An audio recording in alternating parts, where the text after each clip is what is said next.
Hare Krishna. Good morning.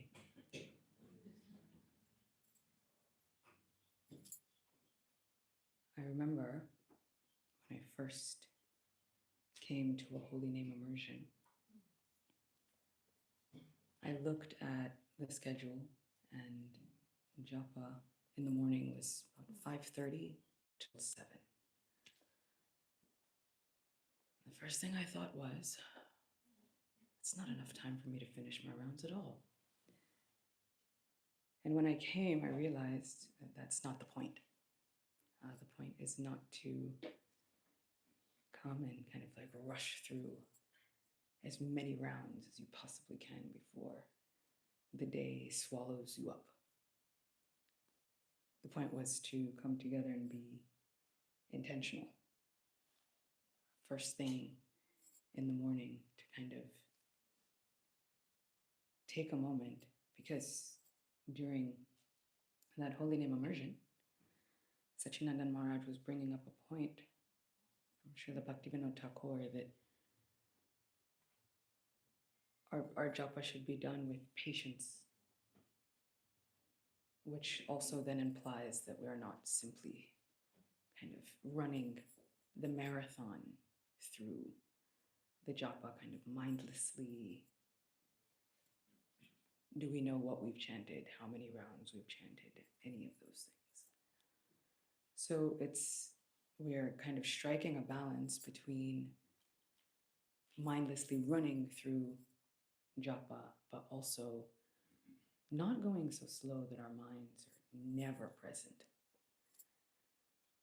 So now it's kind of the challenge of how to be conscious of Krishna, which is kind of in the ISKCON name. And so that's a daily challenge, a lifelong challenge. And I also remember being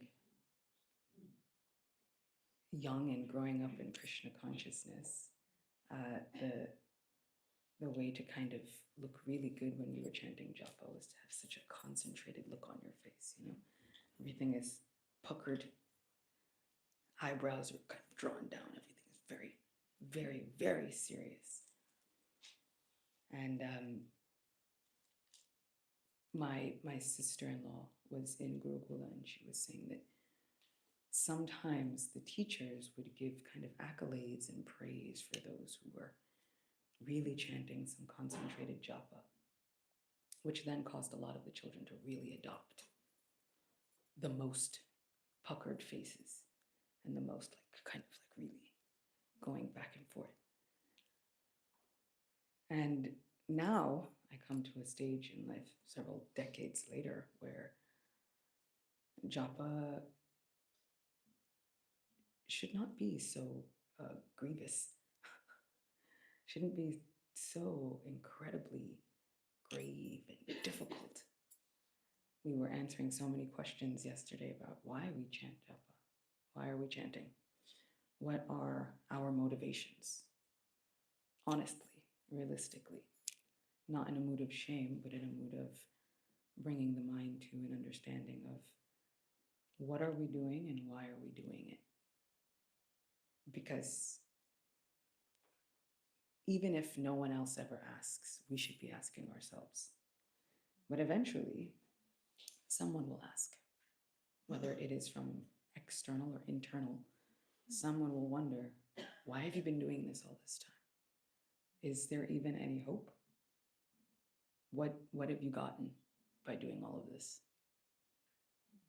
And there are so many examples in Srimad Bhagavatam and different Vedas and Shastras where people are asking great devotees, so you've practiced all this time, what did you get? You've performed so much tapasya and austerity. You all have come to Belgium, performed austerities, taken flights and trains and cars and dragons, all assortments of vehicles to get here. What did you get? Have you gotten anything? And so hopefully we can come a little bit more in touch with chanting from a very loving place, Krishna is reciprocal. We hear that Bhakti, Srila Prabhupada often translated it as loving devotional service. And so eventually this should all be about offering some sort of loving devotional service. But how often does that happen? Usually we are definitely concerned with schedules, timings, so many different responsibilities. And how often do we get to tap into that this is loving devotional service? And so one of the things on the list is, do we chant to please Krishna? But then what does that look like? And in New Vrindavan, there was a point brought up that we can chant in a way that we make the heart a very clean place for Krishna, like a wonderfully fit place for Krishna. And I immediately thought, yes, wonderful, perfect. And I have focused on that for a lot of life. This is quintessential foundations of Shikshastakam. Very first verse, right? Cheto Darpana Marjana. Everybody's working on their inner Mandir Marjana. And I realized that I never stopped to think about what will happen when the Lord finally shows up. We've been cleaning this house inside for 40 years now. What happens when the Lord shows up? Have I thought about it? Did I make any plans? So this morning, I kind of would like to think about, hear about what happens when the Lord shows up, because not only is it possible for all of us, it's very probable. And so if we've been preparing our inner temples and our inner hearts for the appearance of Krishna, Sacinandana Maharaj was saying yesterday that the moment we start chanting, Krishna is dancing on the tongue. And so Krishna will be present. He has to show up. Well, now what happens when he does show up? So we'll chant for a little bit longer with this kind of interesting idea, dilemma, excitement, preparation. That now you've all been doing the work. Okay, now what about the goal? Because there is one. And so we think about, of course, we can concentrate on a service like cooking. But if we only concentrate on the prep work of cooking and we never think about what happens when people taste it, there's going to be a very big problem. Yes? No? We'll see at lunch.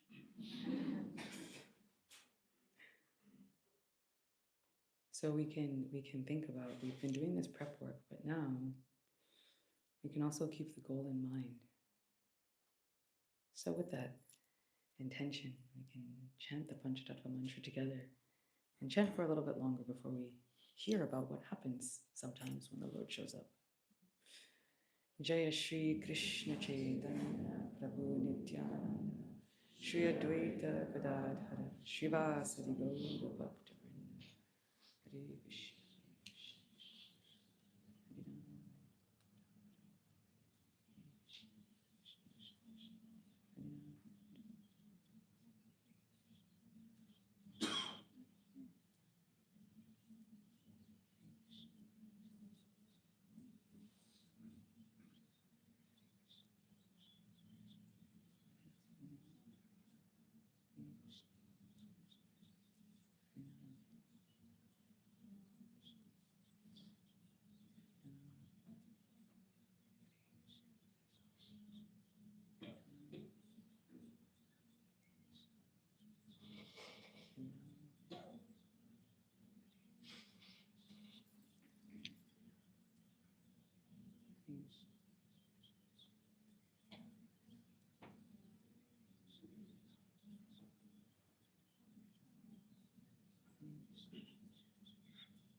You can continue chanting,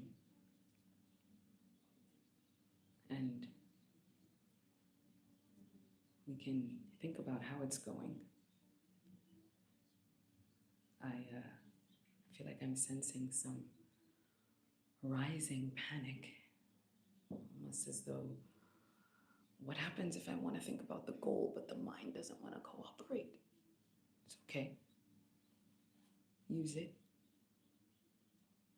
And so you have your inner temple and your inner palace and your inner place, and suddenly there's an announcement that it's happening.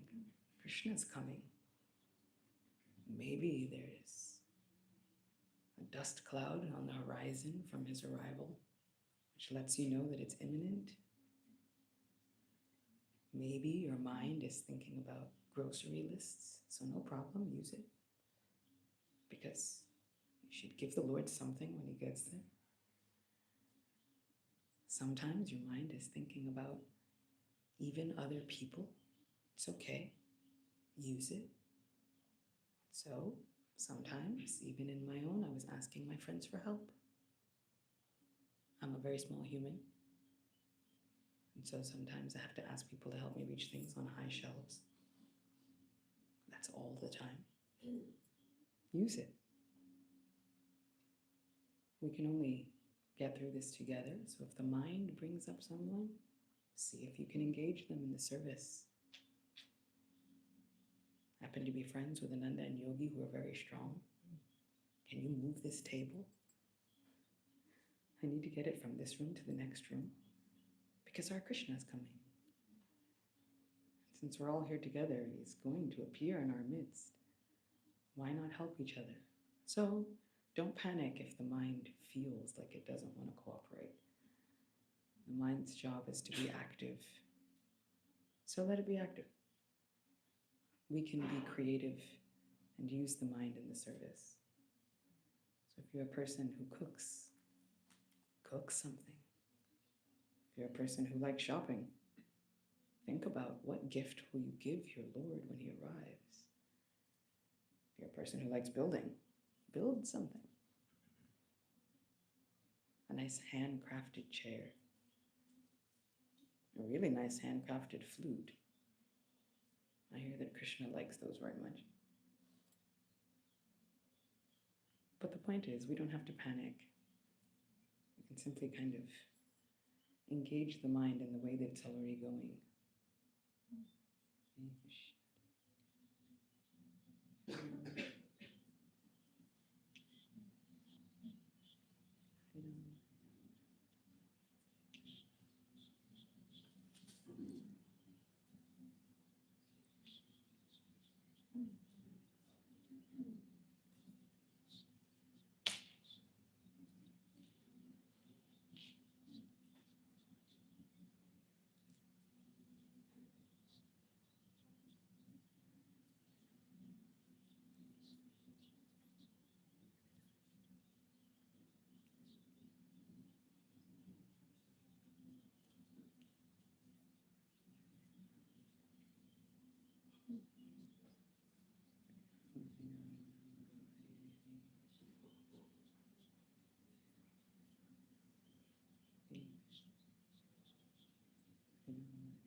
So, how's it going?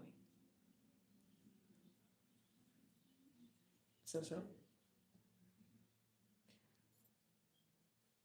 At this point, the mind might raise a doubt or two.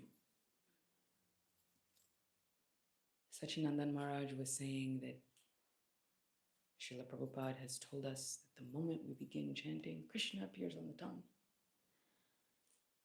And I've been encouraging everybody to take this Krishna consciousness extremely literally.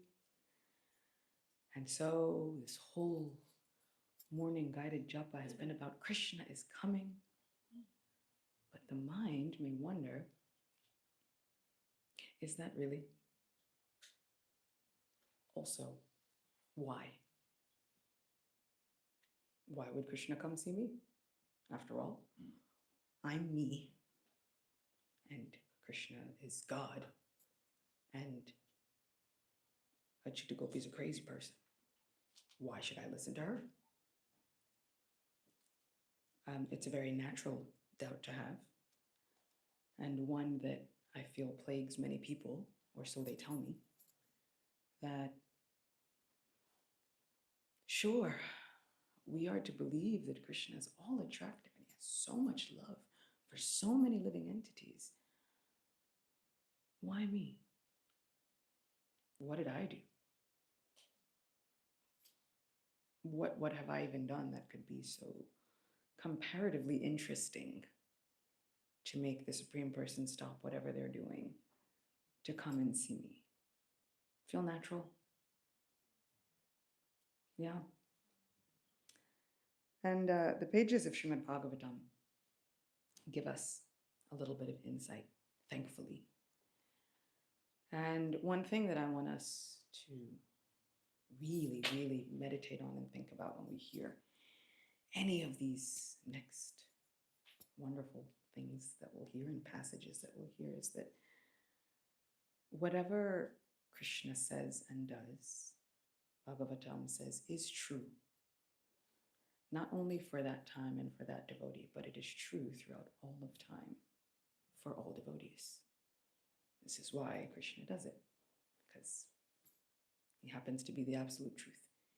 Even when his mother asks him if he has eaten dirt, and with a mouth full of dirt, he says no. Still, it's true. And so whatever Krishna says and does is absolutely true, not only for the pages of Bhagavatam, but especially for all of us. And so once there was a queen, and this is in the 4th canto of Srimad Bhagavatam. And so she was not a very famous queen, but she was a queen. She was completely devoted to her family. And her husband dies. And she's lamenting, and she's taking care of his last rites, really performing this final ceremony. And a Brahmin comes. And the Brahmin inquires, "Who are you? Whose wife or daughter are you? Who is the man lying here? It appears you are lamenting for this dead body. Don't you recognize me? I am your eternal friend. You may remember that many times in the past you have consulted me. The Brahmin continued, my dear friend, even though you cannot immediately recognize me, can't you remember that in the past you had a very intimate friend? Unfortunately, you gave up my company and accepted a position as enjoyer of this material world. My dear gentle friend, both you and I are exactly like two swans. We live together in the same heart, which is just like the Manasa lake. Although we have been living together for many thousands of years, we are still far away from our original home. My dear friend, you are now my very same friend. Since you left me, you've become more and more materialistic, and not seeing me, you've been traveling in different forms throughout this material world which was created by material nature. And so why?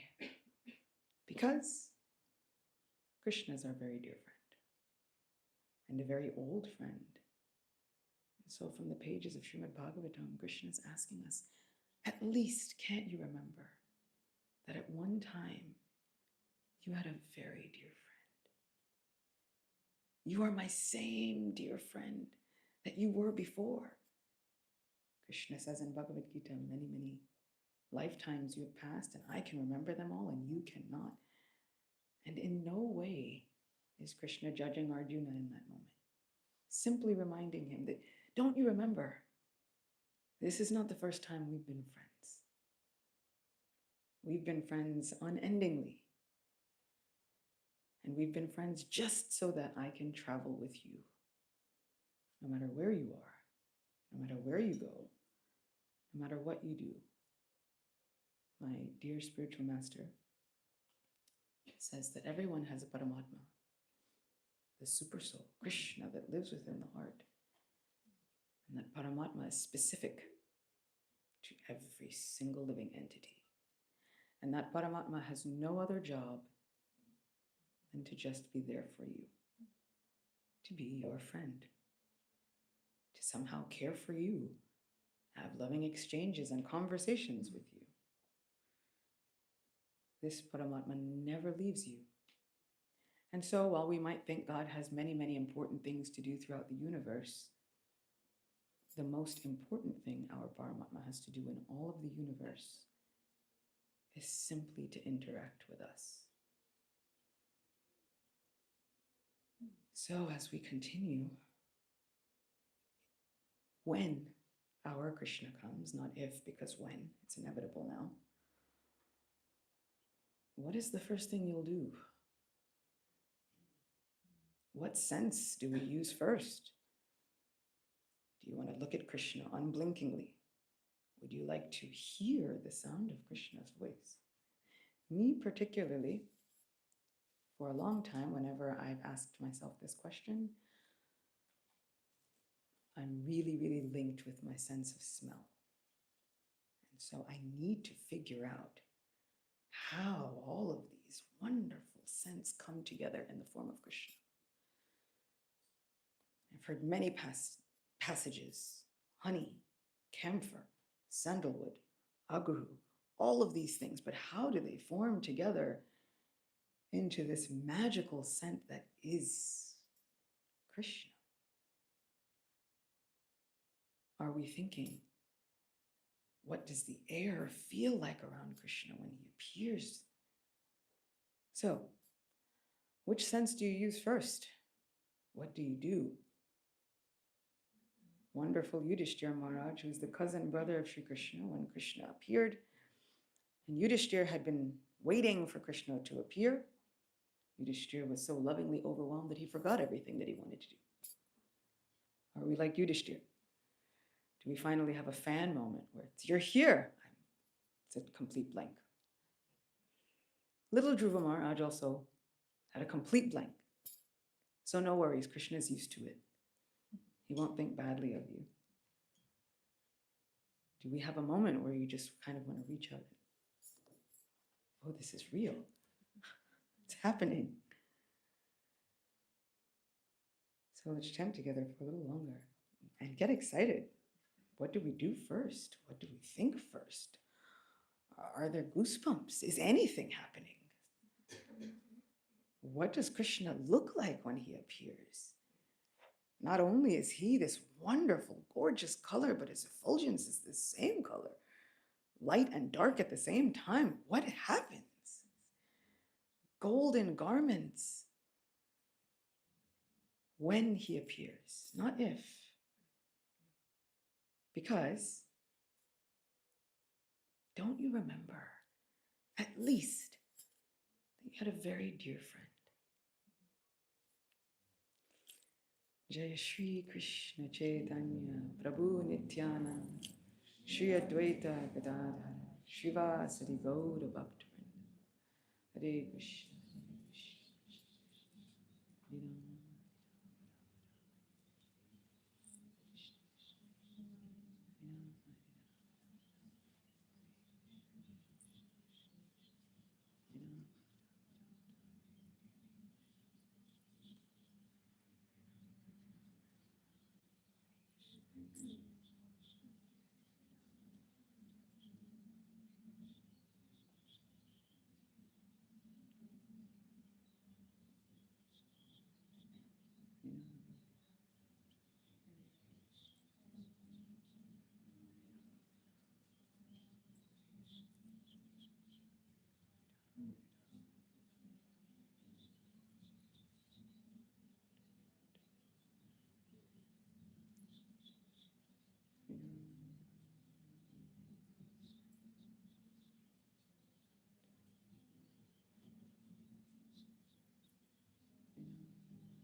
We're closing in on the final 7 minutes or so that we all have in this Japa meditation together. And so I thought that I would end with one of my very favorite all-time passages from Sri Brihad Bhagavatamrita by Srila Sacinandana Swami.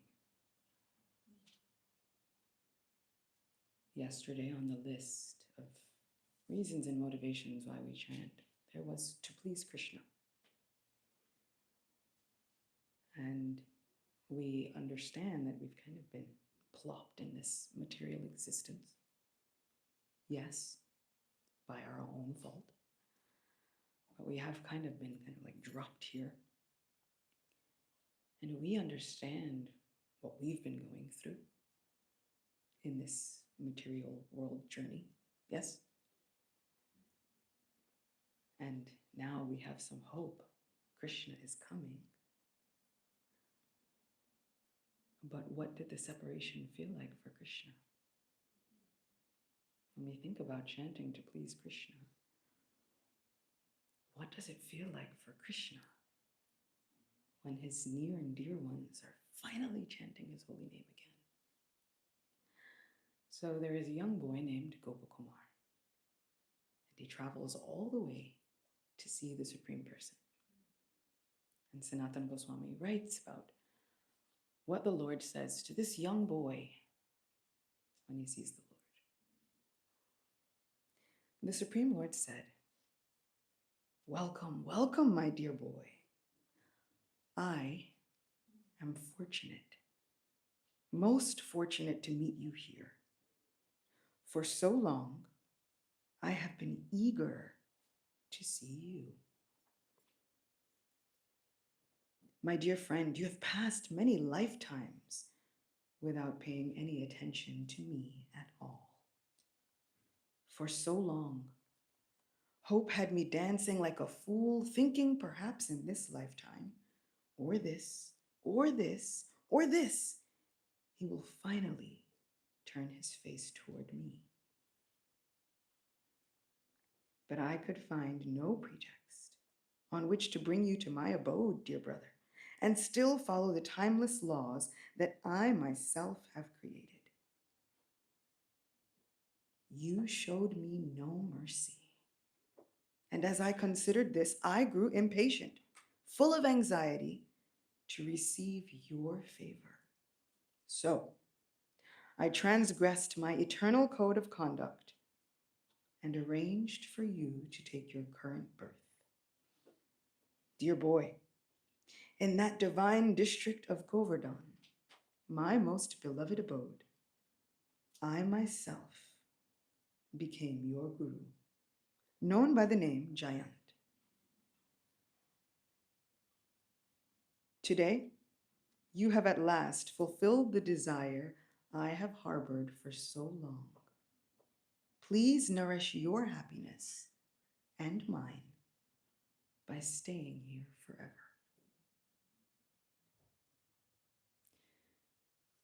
So, why are we all here? Apparently, the Lord grew impatient with all of you and arranged for there to be a holy name immersion in a valley in Belgium, where somehow or other Govardhan has appeared. You can see him in the evening. Kusum Bihari will be on the altar. He's very sweet. So Sri Krishna's own beloved abode has manifested here. All of the most favorable conditions have manifested here, and apparently none of this is by accident. Krishna himself has arranged for all of us to be here, chanting together, hoping against hope, that we can somehow or other just remember these moments. May we nourish our own happiness and Krishna's happiness and keep these moments with us forever. All glories to the holy name. Thank you, thank you.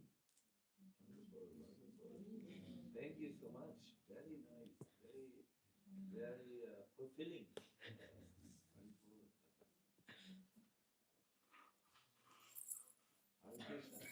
May I just request you to stay perhaps for 1 little minute before we move to the altar. Come here. Okay. Sorry. But first of all, really, this idea that Krishna is coming.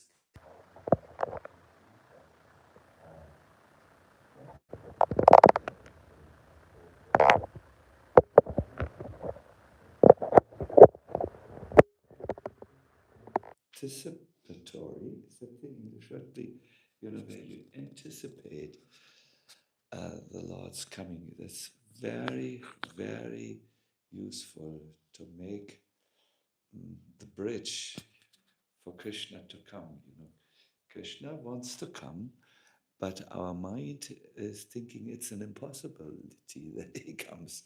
But if we think it is a possibility, it is we are building a road for Krishna to appear. Very, very wonderful.